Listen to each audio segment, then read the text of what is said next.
वचन, जीवन वचन, दिव्य वचन, जीवन वचन। सबको जय यीशु। क्या आपने कभी गौर किया है कि हम अपनी गलतियों के लिए ईश्वर से कितनी जल्दी दया की भीख मांगते हैं, लेकिन जब बात दूसरों की गलतियों की आती है तो हम कितनी जल्दी उन्हें सजा मिलने की उम्मीद करने लगते हैं। हम अक्सर सोचते हैं कि बाइबल में नबी योना की कहानी बस एक मछली और एक अवज्ञाकारी नबी की कहानी है, लेकिन क्या होगा अगर मैं आपसे कहूं कि योना की कहानी दरअसल हम सबों की ही कहानी है।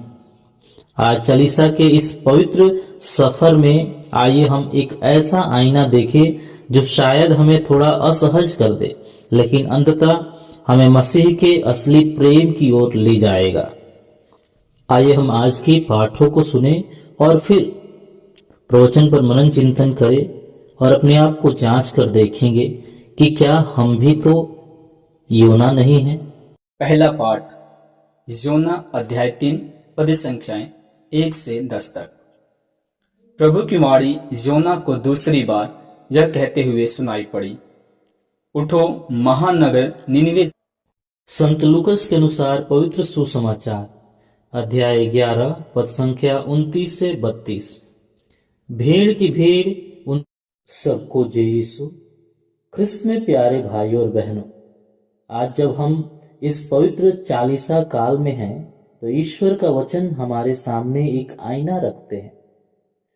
जब हम नबी योना की कहानी पढ़ते हैं तो हमें लगता है कि यह किसी और की कहानी है जो ईश्वर से भाग रहा था, लेकिन आज यदि हम अपने दिलों में गहराई से झांकें तो हमें यह स्वीकार करना होगा, हम भी योना हैं।